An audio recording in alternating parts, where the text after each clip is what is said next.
So, welcome back. Now, what we are going to do today we have discussed about the laser Doppler anemometry, its basic working principle, and we have done some mathematical part to see that how the velocity has been calculated.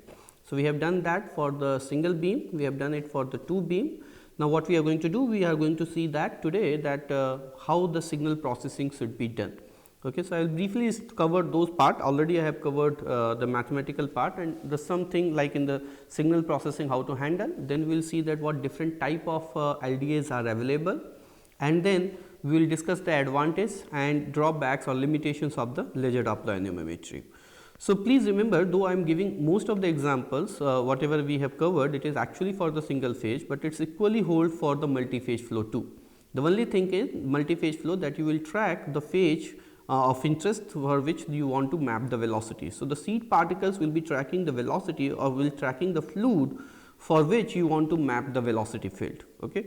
So, that is the only difference will be there in the multi-phase, and then the limitation we will try to understand that what are those difference and how this LDA behavior will change or applicability will change in the multi-phase flow.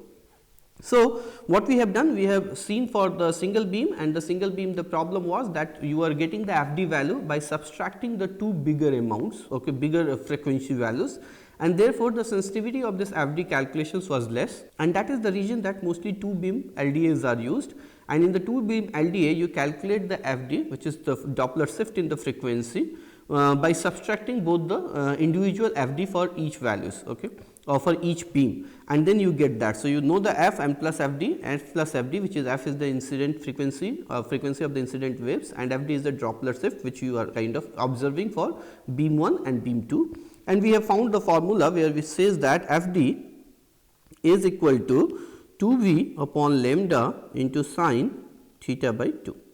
So, we have already calculated that. Now, what we are going to see that how the signal processing should be done, and in that way it's a two beam things is also worked in the fringe mode. Okay. So, how the fringe mode is worked and how the signal processing is done, that is what we are going to see.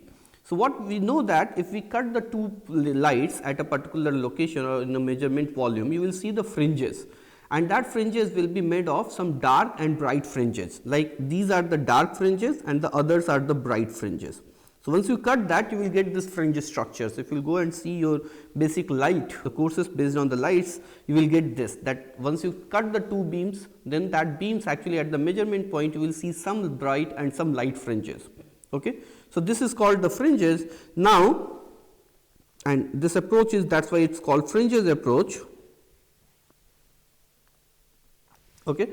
So, you form actually bright fringes and light fringes. Now, any particle, the seed particles, once it pass through these fringes, what happens? It cuts these lights. Okay. And please remember that they are being recorded, the signal is being recorded by the photomultiplier tubes. So, what will happen? Once it will cut the light signal, you will see the fluctuations in the current or fluctuation in the signal which will be observing at the photomultiplier tubes. Okay. So, what you will see the signal fluctuation something like this, that the seed particles, I am assuming only one seed particles is cutting it right now, the seed particle will cut, here the disturbance will be less, so signal disturbance will be less.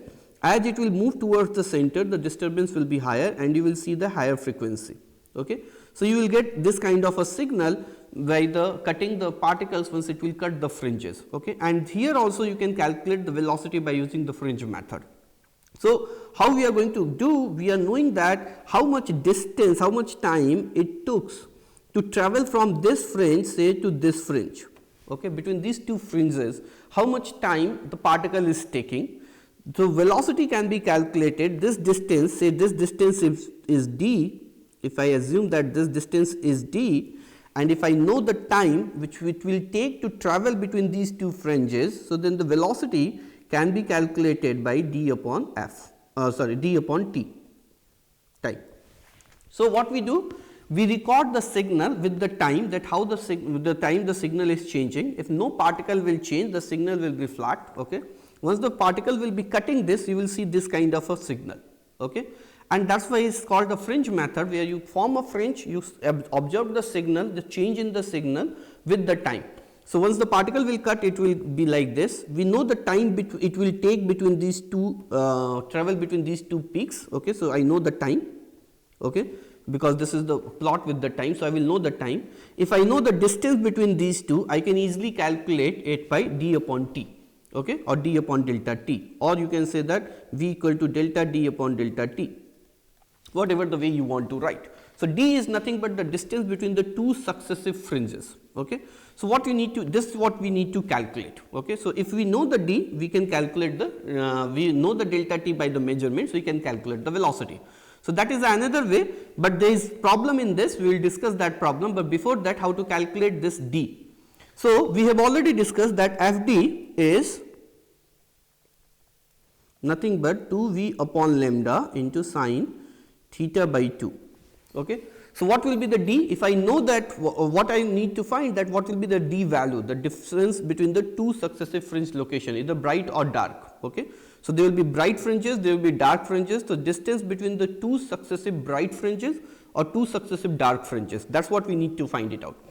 So, what we will do, we will use the same approach to find that. So, we know that if we want to find that d value, then d value can be calculated based on what is v upon f d will be what? It will be written as lambda, okay, upon 2 sine theta by 2. Okay. So, v upon f d we can write from whatever the formula we have derived will be this. Now, if you are forming a fringes, then what will happen? The velocity, that fringes distance is what? It will be depending on the velocity, and velocity it will be how the this Doppler shift you will observe once they will cut, this particles will cut this fringes. Okay. So, how much time, how much distance they will cut, they will travel before cutting the two successive fringes, two successive say bright fringes, it will be what? Velocity of the particle into the frequency or into the time it will require to travel from one bright fringe to another bright fringe, and that is nothing but the frequency. Okay. So, that is nothing but the frequency of the Doppler shift. So, if I do v upon f d, and f d is 1 upon f d is nothing but the time. So, then v into t will be equal to the distance. So, this will be equal to d. Okay. So, d you can calculate, this is the way the width between the two fringes is being calculated, or distance between the two fringes, two successive white or two successive dark fringes is being calculated. Okay. So, it means what? If I know the lambda value, what is the wavelength of my laser which I am using in my experiments, if I know the incident angle theta, then I can calculate that what is going to be the d value. Okay. So, by fixing the laser, by fixing the angle of intersection, we can find it out that what will be the d value. Once you have a d value, with the signal recording, what you can do, you can get the time, that how much time it is taking place before it is coming from one bright fringes to two bright fringes. So, you can take this top distance or you can take this bottom distance, they are going to be the same, and you will get that what is the time, and d upon t will give you the velocity. So, that is also an approach which is being used and widely used actually to find that what is the velocity of the seed particles or velocity of the fluid through which we want to measure this velocity by tracking the seed particles. So, you can get the seed particles velocity, or in a way you can get the fluid velocity or phase of interest fluid for which you want to map the velocity field. Okay. So, that is what it can also be done, and this is also an approach which is used to find that the velocity of the fluid or velocity of the seed particles. It has been done exactly same whatever the two beam this equations we have developed. We have developed the same, we have used the same equation to calculate the d, and d is the distance between the two successive bright or dark fringes. Okay. So, we do that. Now, the problem comes that suppose my particle size is bigger. Okay. And why we need the bigger particles we will discuss. So, if suppose my particle size is bigger or many particles are cutting the fringes, then what will happen? Your signal will not be that much systematic, and what you need to do in that case, you need to actually post process the signal before calculating this delta t. Okay. So, for doing that, what we do, suppose if there is a Doppler burst, the signal is going to be look like something like this.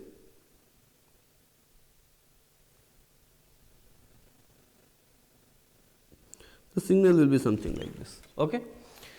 Now, because once there will be signal, this is the signal and this is time. Why the signal will look like this? Because once it will cut the fringes, you will not get any signal. Okay.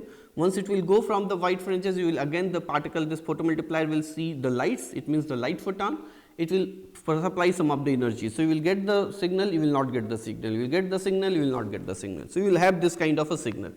Then what we do, we take the FFT of this signal and pass it through low band filter or band pass filter.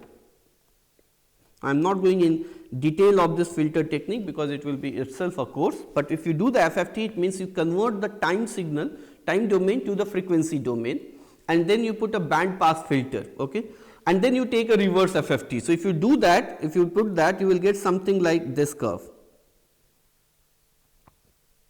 okay, and you are putting a band pass filter between this. This is your band pass filter actually you are putting.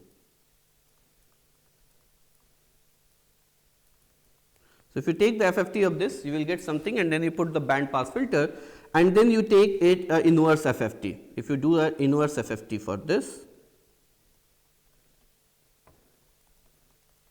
okay, inverse FFT means now you are taking the inverse, you are again converting the frequency domain signal to the time domain. So, this x axis will be actually frequency here,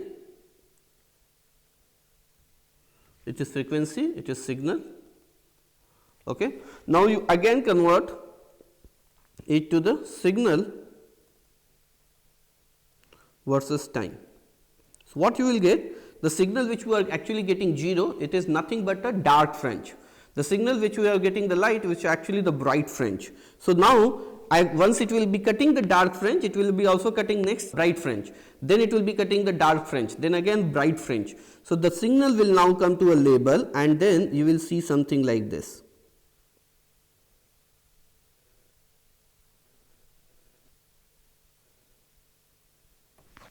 We will get a equilateral triangle, this kind of a signal, and then this signal, the top or bottom, you can measure the distance between this, whatever this, and what is the time required at this place to travel from this. You can calculate the delta t either from the top or from the bottom, that is going to be the same delta t, and then you know the distance between the two fringes, you can calculate the velocity by using v is equal to d upon delta t. We can calculate this velocity.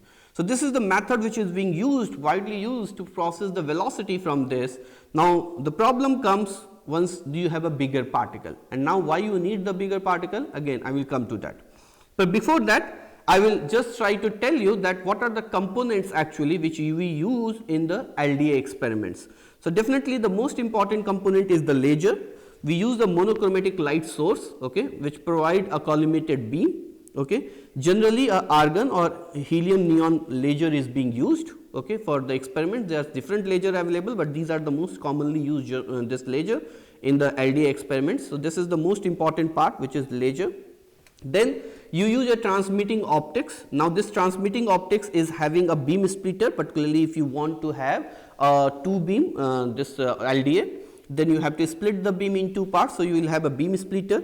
You will use the lenses to actually focus that, you will use that lens to focus this two beam, okay, on a particular point. From both the beams you need the lenses, and then so that it can be focused at the same point, and you can form an intersection point, and that intersection point will actually form the fringes. Okay. So, you need that is in the transmitting device. Then you have a receiving optics. In the receiving optics, again you will have a lens which will be actually taking the signal from the intersection place or intersection zone or measurement volume, and then it will be again focusing that to the PMT, photomultiplier tube. So, you need a lens which will be scattered light, it will collect the scattered light and it will again focus it to the photomultiplier tube, and you definitely need a photomultiplier tube. The photomultiplier tube, what it will do? It will actually generate the same amount of the current or proportional to the proportional amount of the current as the number of photons falls on the photomultiplier tube. So, it means you can find it out that how much shift will be there. If the shift is higher, large number of photons will be incidenting on the photomultiplier tube, the current amount will also be high, and that is what we are seeing, that bigger signal. If the shift is lower, it means low number of photons are falling on the photomultiplier tube, it means low amount of the signal you will receive. So, that is the job of the photomultiplier tube, which actually convert the light signal to the current signal or electrical signal. Then you need the signal processor, where you have to use the software or you have to write your own code where you can do the processing of the signal, and then finally you have to do the data analysis. So, whatever the velocity curve and all you get, you have to analyze the data. So, these are the components of the LDA experiments, and the major part is actually this and the optics, the receiving and transmitting optics, but the laser should be very good, very fine, because if the laser is not very good, then you will see lot of scattering problem in the laser and the data becomes very hazy. So, the laser should be such that it can penetrate through inside, it can go till long distance, so that you can get a detailed information, and that is required particularly for a close contact flow. If your laser energy is not correct, then most of the time you will be measuring only near the wall, it will not able to penetrate, it will not be able to give you the depth. Okay. So, to get the depth you need to have a high energy laser. So, that is the main component, and then definitely the optics are very critical. If you are not able to do the focus properly through the lens, if you are not able to split the beam properly, all these things will contribute in your noise and your data will be very hazy. So, based on that, what kind of optics you should use, there are two different type of LDAs are there, and that is, one is called backscattered LDA and one is called forward or side scatter LDA. So, you can operate this LDA both in the forward or in the side scattered, and one is the backscattered. So, how they look like? The backscattered means your this incident, your receiving and transmitting optics are placed at the same location. Okay. So, how this will look like? Say I am just trying to draw a schematic. So, this is for the backscattered, it will be something like this. Okay. And there will be a lens inside. Okay. The beams will be coming out through the laser. Okay. Beams will be coming out. So, this is the laser, you will have a laser, you will have a Bragg cell,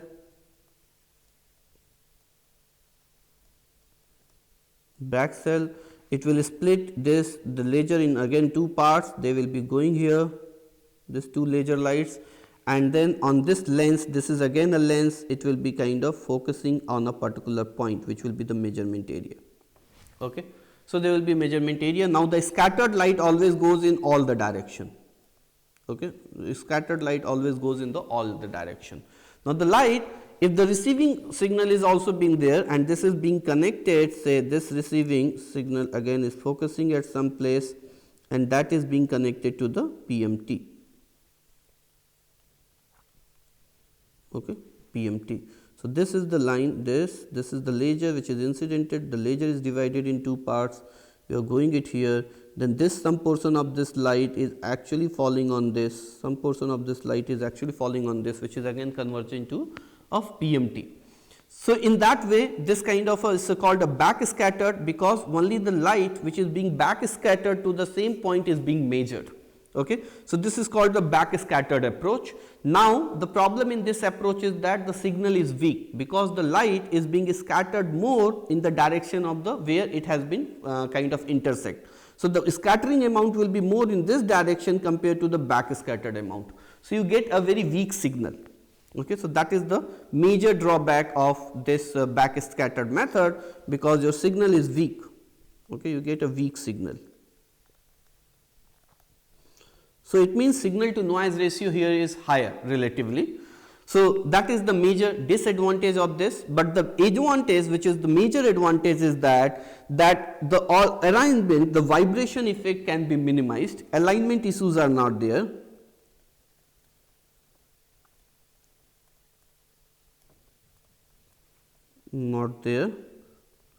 And we will discuss that if you suppose have this, you are receiving it in some place, you are working on the transmission regime or transmission way, then if suppose you have somewhere the detector, the second lens here, then the problem is that these two things should be perfectly aligned. If they are not aligned, then you will not receive the signal properly. Okay. So, that is the major problem you have, that the alignment issues, and this case the alignment is not a problem at all, because both are already aligned, they are at the same location. Okay. So, that is the major good thing it here, okay, and that is the major thing, that it is very user friendly. In the other LDA, alignment takes lot of time. It is something which you have to do properly. If you will not do it, your signal to noise ratio will increase, you will not able to get the signal properly. In this case, that alignment issues are not there at all. Okay. So that is the major thing, and even the front lens of the optics, so this is the front lens of the optics, serve as the focusing purpose. So that is the only used as a focusing also. Okay. So that is the kind of, you are requiring the optics only from one side, not on the both side. The front laser, the front optics lens is actually used for the focusing, and then there is a backside lens which is used for the again focusing on the PMT. So you reduce your number of optics, no additional collector or no additional lenses are required, no additional, say, one lens, two lenses will do the job, you don't require the additional lenses, your alignment issues are gone. Okay. The only thing is the signal is very weak, okay, because you are working on the backscattered. So backscattered, the signals are weak, so your signal to noise ratio is high, you have to actually do the processing, filtering properly, neither you will generate the spurious signals.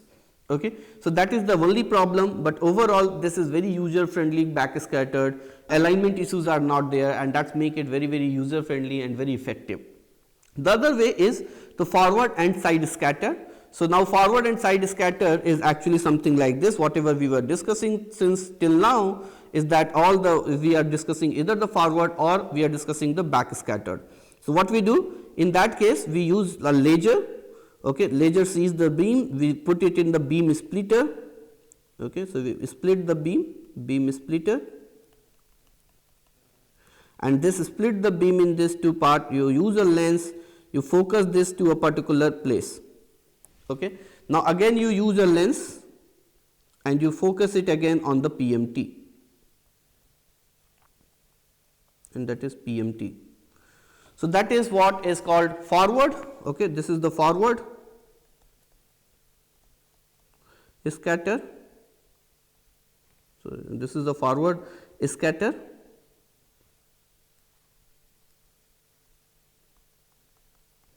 And if you do it on the side, if suppose you are doing it somewhere here, the same thing, you are arranging the somewhere the lens in this way.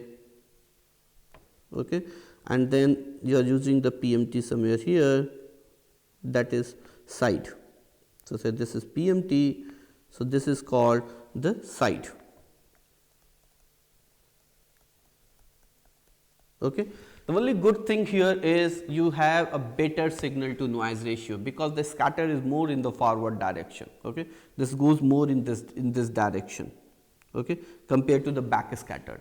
So that's the only thing advantage, that you have a better signal to noise ratio, but the major problem comes with the alignment. Okay. So you have to align these two lenses or these lenses exactly in the same way as this lens has been aligned. So alignment is a major problem.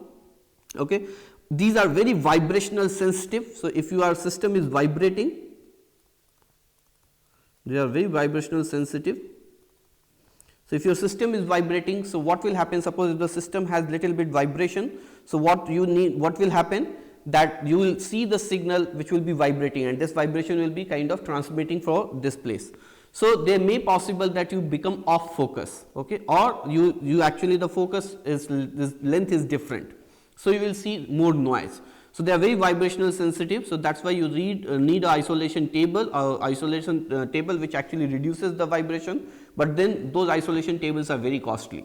Okay, and your both transmitting optics and receiving optics should be placed on the isolation table, which can isolate the vibration. In the case of backscattered, that is not needed, because even if there is some vibration, the both focusing and receiving optics are vibrating at the same time with the same frequency. So you will not see much problem in that. So that is pretty much this kind of a vibrational sensitive is there. Okay, but the major advantage is that intensity of light scatter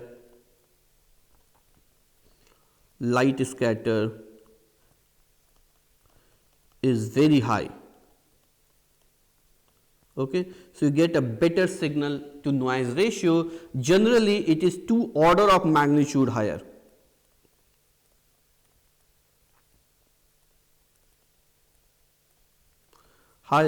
Than backscattered.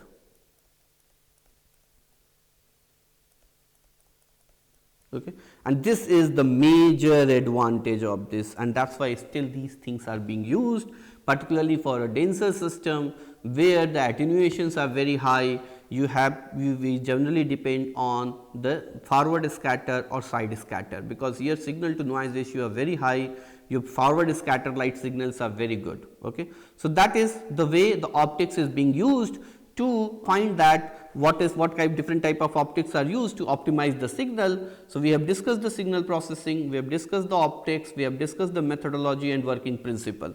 Now, what are the advantage of LDA over the non-intrusive? So, first thing is the major advantage is that it is non-intrusive technique compared to any hot wire anemometer, optical fiber probes. LDA is a non-invasive technique, and that is the major advantage, and this advantage actually give you the flexibility to use the LDA in hostile medium, okay, where the material are such or where the fluid are such which can damage your probe. In case of intrusive technique, you can use the LDA at that places, so that because it is a non-invasive. So, that is the major advantage. You are not disturbing the flow, you can use in the hostile conditions on that the kind of a fluid which is very corrosive or hot or scaling fluid, where you cannot use your intrusive techniques. So, that is the major advantage. Second major advantage, and that is again a big advantage, is that there is no calibration needed. You do not need to do the calibration. Whatever we have seen in optical fiber probe or HWA, you need the calibration other than the pitot tube. So, if you need the calibration, the problem is your accuracy will depend on the accuracy of the calibration. So, suppose if you are using HWA, you are using pitot tube for the calibration, the HWA measurement accuracy will be depending on the pitot tube. Now, we know that in the multi-phase flow, the pitot tube accuracy is very low. So, if you are using HWA in multi-phase flow or hot wire anemometry in multi-phase flow, your accuracy will be limited to whatever the way pitot tube is presenting. So, that is why some of the kind of companies, what they do, they use this non-intrusive technique to calibrate the intrusive techniques, and that is why the cost of those intrusive techniques are very high, because you are using the non-intrusive technique for the calibration purpose. In this case, LDA, there is no calibration required, and that is the major advantage. You do not need to do any in situ calibrations and all. Then many components can be measured. So, you can actually measure one dimensional velocity, you can measure two dimensional velocity, you can measure the three dimensional velocity. All these things can be measured. It has a very good spatial resolution, because you can see that if the fringes forms or what is the distance between that. And you can localize even at that place, even you can localize the optics by using the right lenses. You can localize the fringes wherever you want. So, your spatial resolution is very high, your temporal resolution is very high, which I have written the high frequency fluctuations can also be measured. If you use a very good electronics, a very good light source, okay, and optics, you can have a very good temporal resolution too. So, you have a high spatial resolution, you have a high temporal resolution, okay. And the accuracy for single phase flow, this I will say that accuracy for single phase flow is very high, and that is generally reported to 0.1%. Okay. So, it gives a very high accuracy, but that is valid only for single phase flow, again I am mentioning that. So, this is what is advantage of the LDA. The disadvantage is that weak intensity of light is scattered by small particle. So, the tracer particle actually plays a very critical role. Okay. Why? Because we know that if the tracer particle size is very small, then the light scattered by that tracer particle will also be very small. Okay. So, smaller the tracer particle,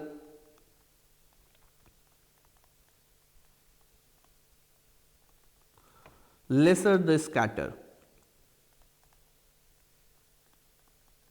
Okay.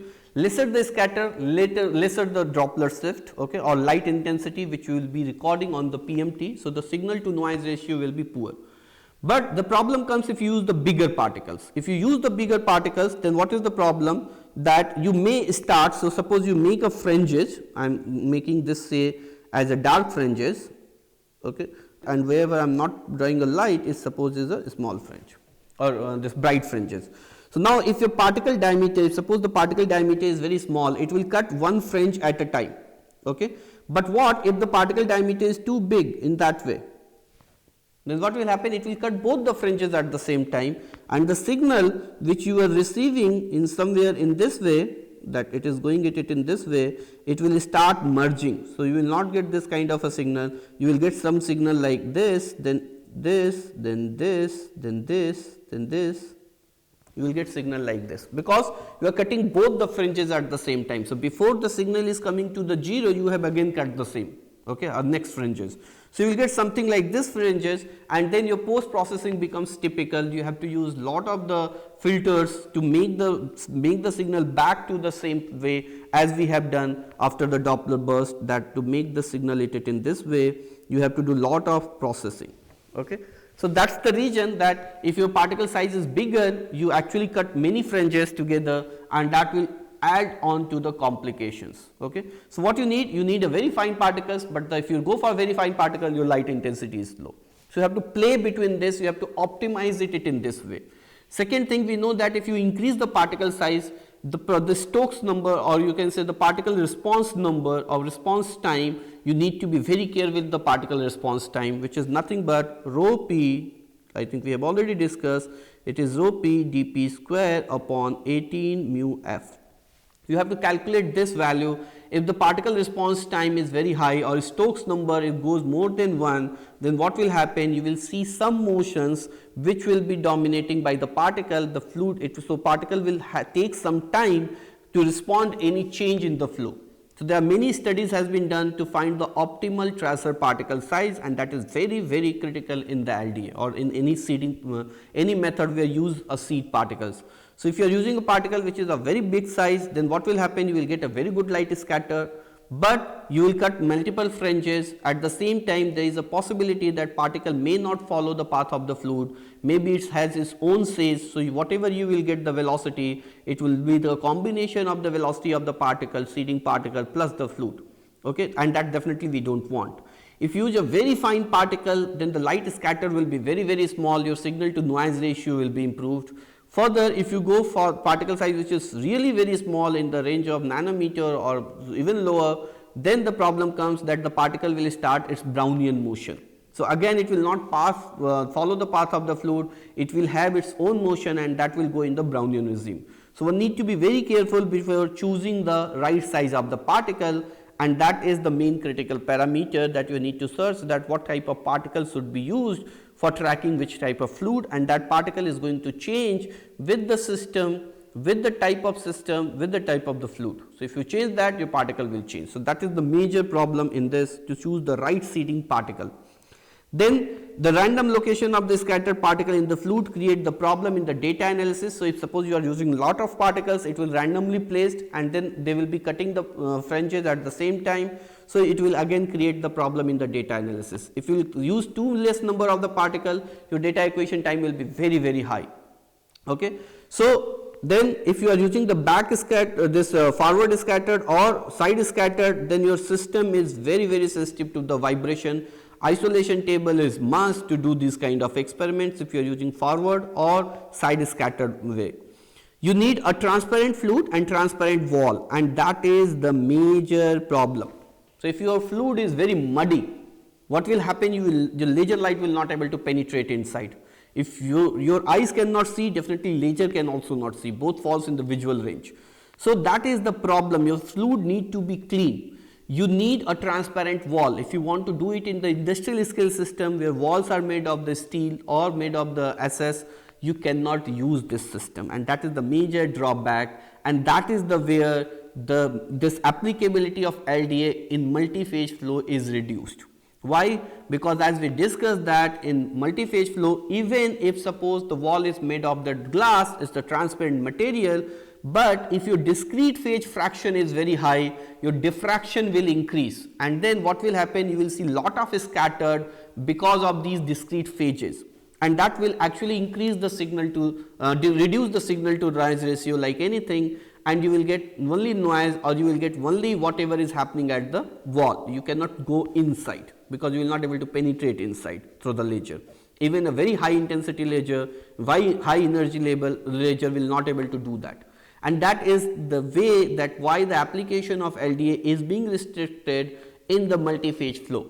because you can do it only for a very small discrete phase volume fraction, and that is generally less than 5%, and those kind of flows are very less or very kind of not commonly used in the industry. Particularly for research purpose people use those flows, but for industry we need high throughput, we need a high discrete phase fractions, so the applicability of this has reduced. Similarly, if you are using for the gas solid phase, if this solid fraction is not very low, say less than 4% or 5%, you cannot use it because this fraction will be very high because of the solid present. So again it limits the use of this. So if you want to use the LDA in a dense fluid bubbling fluidized bed where the solid fraction is around say 50 to 60 40 to 50% or 30 to 40% or 45%, you cannot use it. You will see only what is happening at the wall, you cannot go till the center of the column. So these are the major limitations of the LDA, particularly for the multi-phase flow or even for the single phase flow where the system is either opaque or the fluids are very dirty, okay, so where you are not able to penetrate.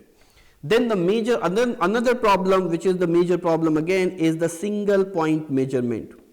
Okay, so like optical fiber flow, like HWA, like intrusive technique, LDA also do only single point measurement. So if you have to find a complete velocity field, what you need to do, you have to do several measurements, okay, and that will increase the time of measurement, increase your effort. So you can get the particle velocity only at a particular point, the complete velocity field mapping cannot be done, and that is another a major setback for the LDA for the industrial application, where you want, particularly for the close contact, where we want that how the flow is taking place near the wall, how the flow is taking place at the center, how the flow is taking place near bends or near any internals which has been placed. So you cannot get the complete flow field, you can get the velocity of flow field at a particular point only, and that is the one of the major disadvantage.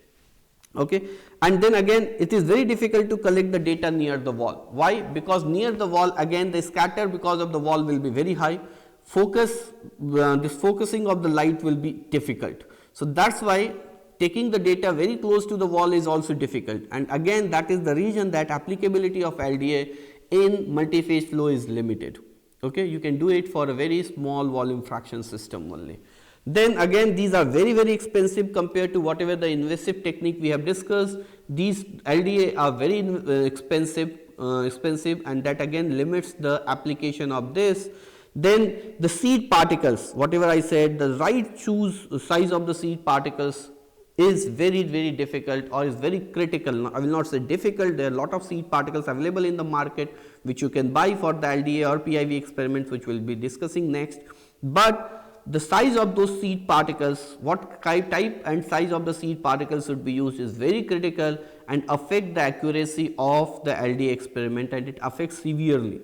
So that are the major limitation of the laser Doppler anemometer, particularly for the multi-phase flow. The major problem comes that you are using laser optics, and that's why you cannot use this system for high discrete phase fraction, where the discrete phase fraction is very high, say in the order of 10-15%. Generally the accuracy is higher if the discrete phase fraction, whether the bubble fraction or the solid fraction, is less than 5%. So this is all about the laser Doppler anemometer. Now the next technique which is being developed after the laser Doppler anemometer is particle image velocimetry. Now this is the improvement, clear-cut improvement of the LDA from the LDA, and one of the major improvement is done that in LDA where we are using only the point measurement, which we will be using for point measurement only, here you can do the complete, you can map the complete velocity field. Okay, so you can measure the velocity at all the locations, so complete flow field can be mapped, and that is the major advantage or major improvement over the LDA. Okay, so basic principle remains same, it is also going to use the laser. Okay, it uses the laser, it uses the seed particles, but it uses a camera. Now the camera we will talk about, that its camera can be a very high speed camera, it can be a CCD camera in which you can do the pulse generation, and the time between the two pulses are very small. So all this kind of optics can be used to measure the flow field, but the major benefit over the LDA is it gives you a flow field for the entire domain, or in the complete flow field map you can get in one go what is happening near the wall, what is happening at the center of the column, everything you can get. So you can get the complete flow field map compared to LDA where you were getting only a single point measurement. So what is particle image velocimetry? PIV, particle image velocimetry, we also say it PIV, is a non-intrusive technique like LDA. It gives you the 2 or 3 dimensional instantaneous velocity measurement, okay, in the same time, and it gives the velocity measurement across the whole field. Again, what you do the same thing. You make a laser light sheet instead of you cut the laser light here, there in LDA. Whatever we are doing, we are using the transmitting optics, which mainly consist of lenses, to cut the beams at a particular location at the measurement point. We make the fringes, and by the fringes we see that how the particles are cutting the fringes and receiving the signal at the photo detectors or photo multiplier tube. Now, in this case what we do, instead of cutting the laser light, we make a laser sheet. So, we make a laser sheet like this. Okay. We use this laser source again here also. We use the sheet optics, we say, we will discuss about this. We use the sheet optics, but sheet optics is nothing but it makes a laser sheet like this, it makes a cone form. So, what will happen because of this, it will illuminate the inside of the reactor volume. And then we use fluorescent particles or seed particles, which actually illuminates lights once they comes in the laser light field. And we use a high speed camera or a camera, I will say just a camera, to take the photograph at a very high frequency. Okay. So, what will happen, you will capture the photograph, there will be seed particles which will be moving like this, there is a seed particles which are moving all around, you are taking the photographs, you are analyzing the images, subsequent images, and you are trying to find how the particles are moving. So, that is the basic principle of the PIV that we use. So, what we are going to use is a laser light to form a laser sheet, we are going to use the seed particles which will illuminate the light in presence of the laser, and then you capture the photograph. So, now that will be eliminates the light. What will happen, those things you will see as a bright, the rest of the things you will see as a dark, and you will see a proper contrast. You can identify that where are your particles and how your particles are moving in a subsequent images. So, that is the basic principle we use. So, we need a seed particles. The region of interest is illuminated with a thin laser sheet. So, we eliminate that thing with the thin laser sheet. Now, we need a powerful laser because we need to penetrate through the system. So, the laser power should be higher. Image are taken rapidly by pulsing the laser. So, there is 2 ways to take the image. One is you take a camera which is continuously recording the image, and you pulse the laser. So, if you pulse the laser, what will happen, that in initial pulse again the seed particles will emit the light, there will be certain recording, then the next pulse again the seed light will be the seed particles will be illuminating. So, you will know that how those seed particles have changed the locations, and then again by using delta x by delta t you can do that, or you can have a camera which can generate the pulse, we can record the time this things, the photographs after certain times. Okay. So, you can pulse the light laser, or you can use the pulse the camera, both options are available. In pulse camera you have to use the continuous laser, okay, or you can use a very high speed camera which is continuously recording. Okay. So, these all the options are available, and based on that you define actually different type of PIV. Okay. So, sequential images, as I said, that whatever has been recorded, the particles are captured, they either moves in a pair or in a double exposure form, and in the pair form what you do, you find that what are the particles, the individual, you track the individual particle. In the double exposure form, you actually use the 2 images which is being exposed at 2 different time, which is the interval between this is very low, sometimes in the order of nanoseconds, and then you kind of analyze those figures. And then if the capture whatever is there, you use either the cross correlation or autocorrelation in this kind of algorithms to find how the particles has been moved, and once you know that particle displacement, you can find it out delta x, you know the time between the 2 subsequent imaging or 2 subsequent laser pulsing, you can find it out delta t, with delta x by delta t you can calculate the velocity. So, you use simple formula v is equal to delta x by delta t. The only problem is you know the delta t to find the delta x, that how they have moved, how far they have moved. So, that depends that how you are capturing the image, you are capturing in the pairs or you are capturing in the double exposed mode. We will discuss what is the pairs and double exposed mode. If you are using in that, you use the suitable this algorithms to find the delta x based on that which mode of operation you are doing, and then you calculate the delta x by delta t, which gives you the velocity. Okay. For the 2-dimensional flow, what will happen, you will get that how much is the radial motion, how much is the axial motion, you will get the delta r by delta t, delta z by delta t, you will get the 2-dimensional velocity.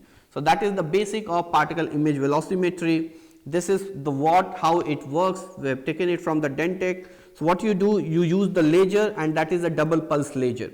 So what does they do? The laser actually eliminate a particular section. This is say measurement volume, and the whole measurement volume is divided into the small pixels. Okay, so this is a virtual division. You are doing it in the small pixels.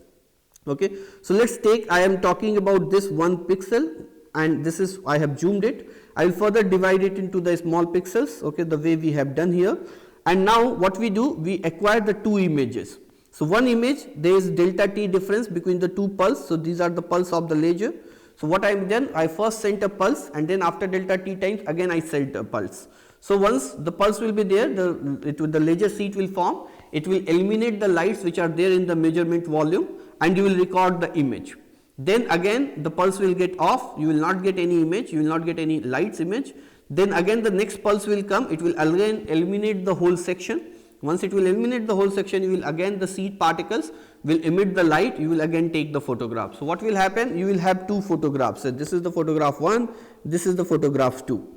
Now what we are going to do, we are going to take a particular cell in both the photographs. So this cell I will take, and I will kind of see these two pixels, and I will see that in these pixels how many number of seed particles are there. So whatever the number of seed particles are there, we will do the cross correlation between these two images to find that how this seed particles has moved between the two images, which has been taken after interval of delta t. Okay, and we found the relative distance or total displacement of all the particles. Okay, so we displaced that how the total, say if the 10 particles are there inside that cell, how those 10 particle has been displacement has taken place. Okay, so how they displayed, we calculate the overall average displacement, and that is delta x for that cell, and we divide it by delta t, we get the velocity. So similar thing we do for all the cells, and we calculate that how much displacement has taken place, and that displacement we record actually x and y. We can do the displacement in the x direction, displacement in the y direction, we know the delta t, you can calculate the velocity in the x direction and y direction. Now these can be used for the detailed data analysis. So you can plot the vector plot, you can see if there is some structure, some recirculation, all those things you can see.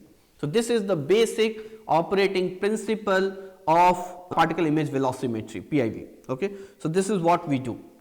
Now we will try to see that what are the parameters which are critical in this PIV measurement. The most critical parameter is image density. Okay. Now how the image density is defined? Crudely speaking, image density is nothing but number of seed particles present in a particular cell. Okay. So you are dividing it, the complete domain, in a small cells, okay, or we will say the small pixels. In each pixel, say this is one pixel, in each pixel how many number of particles are there. Higher the number of particles, higher the number density. Lower the number of particle, lower the number density, and this is a very critical parameter. As I said that we calculate the mean displacement. So in that cell, suppose 10 particle is there, how those 10 particle has displayed from between the two subsequent images. Okay. So more the number of particle, better the displacement you will get, mean displacement you will get, and better the velocity prediction. So we need to do, once while doing the experiment, we need to find it out that what is the number density or image density of my PIV experiments, and the image density is actually, as I said, that is shows the mean number of particles which is available in the image or in the integration region where we are doing the measurements.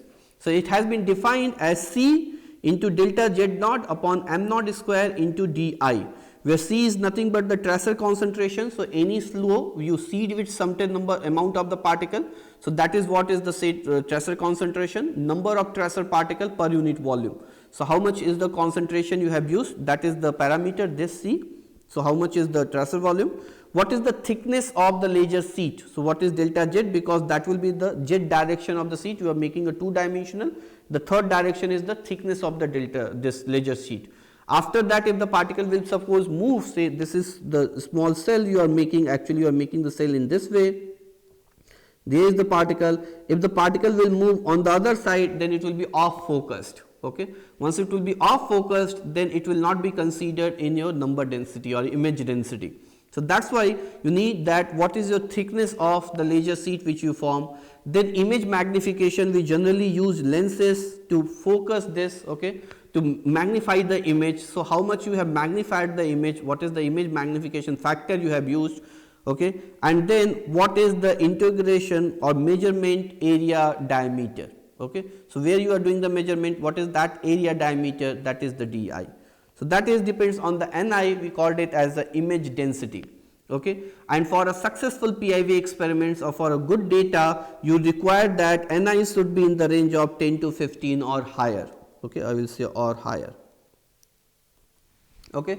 But if it is too less, your image processing will create several serious problem, because you are doing the cross correlation between the two images, okay. So you require a good amount of particles which are being there. We will discuss that, we will show you that if your number of particles are less, how it is going to affect your accuracy.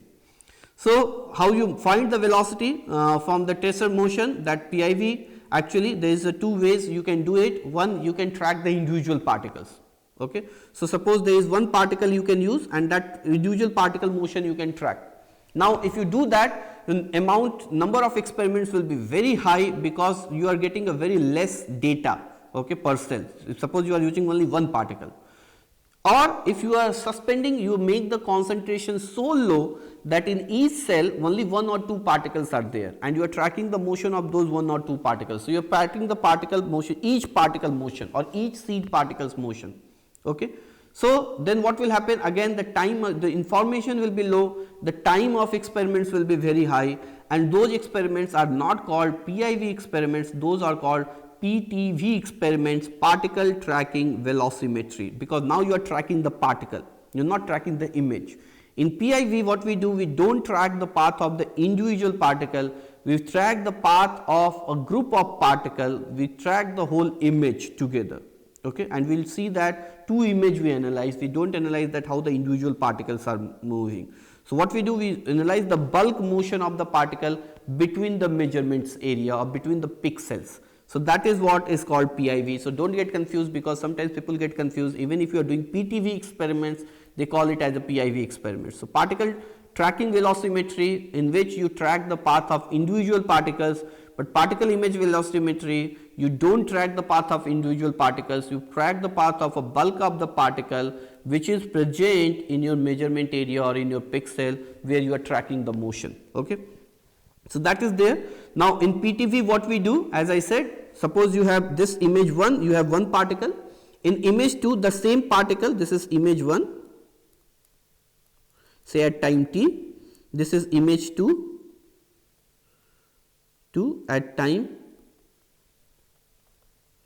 t plus delta t, okay. So this particle originally at time t was here, it moved at this place. What has happened? The data processing is very simple. You will get that how much displacement has taken place, displacement in the x direction, displacement in the y direction. You can use delta x upon delta t or delta y upon delta t to calculate the Vx or Vy. So this is Vy component of the velocity, okay. So you can easily do that, and that will do actually your this thing, and you will able to calculate it, okay. So by Vx and Vy component you can calculate simply by measuring the displacement, okay. So this is called particle tracking velocimetry. Here the image density is very lower than 1, it means your number of seed particles are very low, okay. So your image density is very low, so you will be taking one or two particles, seed particles in each pixel. So that is PTV. Now in PIV what we do, in PIV we actually have an image. In that image, say I have few number of particles which has been in the say, so this is image 1 and this is at time t, this is image 2 at time t plus delta t, and you see that how the particles are moved. Now this movement, if you see, this is the original particle position, which is not being darkened, okay, which is the hollow this sphere or hollow circle, whether this is darkened is the new particle position. So what we do now, we see that how the whole displacement has taken place. We get the delta x, we get the delta y from that, and we calculate the Vx and Ux component of the velocity. Now this Vx and Ux component of the velocity in this case, if you do, is actually it will be the mean displacement and mean displacement in the x direction, mean displacement in the y direction. And in this case, high image density is required and Ni values are much greater than 1. Okay. So that is the way this has been. PTV and PIV difference is there. The PTV, the problem is that amount of information that can be retrieved for the velocity calculation is very low. So the experimental time is very high, which is not true for the PIV measurements. Okay. So how we do that in PIV, how we do the velocity measurement or how we calculate the mean displacement, that is the major challenge. So what we do, suppose this is an image which is required at time t plus delta t, the second image which I was talking about. So what we do, these are the particles, say hollow particles are there, okay, and I am seeing that these dark particles are the new position. So what I will do, I will take one hollow particle which is the previous position, and I will cross correlate this motion with all the particles, whatever the new in the new frame image the particles are there. So first I will superimpose the original image or t plus delta t image with the t image. So I will get both the particle positions. Now for each previous particle position I will try to find it out that what is the probability of the displacement. So I will do the cross correlation and I will find the cross correlation factor for each particles. Okay. Now similar thing I will do, so I will get this kind of a peak. So for this is delta x, delta y, I will get the peak, say for this is the displacement, your cross correlation factor is this.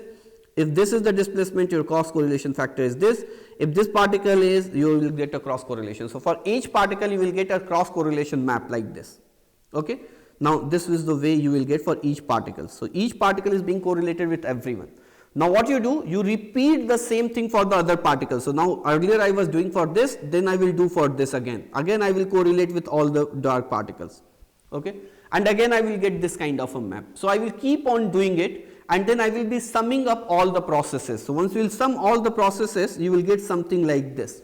And you will get a dominant peak because now you are summing up all the things. You will get one place which will be dominant, and that dominant peak actually shows the displacement delta x and delta y, which is the actually the average displacement of all the particles. So what will happen if you will be having a wrong combination, say if this is the one combination, you are making the combination for all the particle. If you are have a wrong combination, the sum up will actually leads to the noise. So if you sum up all this, the wrong combination will leads to the noise. It means this values will be reduced.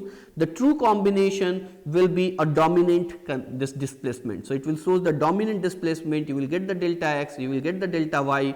Now the Vx will be calculated as delta x by delta t. We know already delta t. Vy will be calculated by delta y by delta t. So you can calculate these values and you can find it out the Vx and Vy component of the velocity. Okay. So that is the way the PIV has been done, and why the number density is important. More the number of particle, better this displacement peak you will get. Okay. So suppose like this is the representative picture which I have taken from the literature. If suppose the Ni is equal to 5, you will get this kind of a peak. So the dominant, though this is the dominant peak, but they are very close to the noise because your number of particles is going to be in a particular cell will be less. So if there will be small error, you will lose out the focus. You will not able to find that which one is the dominant peak. If you increase the number density or image density, then what will happen that the peak dominance will be keep on increasing and the noise will be keep on reducing because you are now summing up everything. So if you sum up for say 5 particles, if Ni doesn't mean the number of particles, so don't get confused. But if suppose if you have a 5 particles, you are doing the sum, the error will be higher because somewhere it is high, the response will be higher, for some it will be lower. You will sum up with, you will get a very less, the dominant peak frequency will be very less or height will be very less. Keep on increasing, noise will be keep on reducing because you are doing the averaging, your noise will be keep on reducing and the signal strength will be keep on increasing. So that is the way that why we need the Ni value very high. Okay. And why the PIV experiments are better than the PTV experiments. The PTV experiments, first thing the problem is the directional surety is not there. So once you superimpose the two figures, whether they come to this direction or this direction, that is difficult. So you should know that which direction the fluid is flowing. PIV, that is not there, the first thing. Second thing, because there you are tracking only one particle, your uncertainty in the measurement is very high. So, your error is very high. So, suppose in the PTV, if you are getting an error which is E, there is some number I am saying, if you do the PIV, your error will be E upon under root Ni, and Ni is the image density. Okay. So, even that also helps. If your image density is high, you can reduce the error like anything compared to the PTV experiments, and you can get a very good or accurate data. So, that is the PIV reconstruction. So, if I summarize, I can summarize it in this part, that suppose this is the frame 1 which is taken at time t, this is the frame 2 which is taken at time t plus delta t. We divide it into the small pixels, and we found that in each pixel how much number of particles are there. So, say if I zoom one pixel, say this is the pixel dimensions p and q, there are few number of particles here. There is in this image also the pixel p and q, there are few numbers of particles here. We do the FFT here to reduce the noise. Again we go to the frequency domain, from the time to the frequency. We take the FFT of both the image, and then what we do the cross correlation. So, in the frequency domain we do the cross correlation. We find that whatever is the your displacement, which one is cross correlating properly, because the frequency domain cross correlation is much easier, and then you do the inverse FFT and you get the displacement peak, that how much it will displace. So, you will get a vector that from original location how it has been displaced, or you will get a displacement peak, you will get the delta x, you will get the delta y. You can calculate that your Vx is delta x upon delta t, your Vy is delta y upon delta t. So, you can calculate all these values and you can do the reconstruction. Okay. So, this is the way you can do the measurement, you can calculate the delta x by delta t values, you can do the measurement, you can calculate the velocity in the x direction, in the y direction. With the more advancement, you can even do the 3-dimensional velocity calculation. Now, we will discuss about the optics, we will discuss about the limitation and advantage of this technique over LDA and the major limitation of this techniques in the next class. Thank you.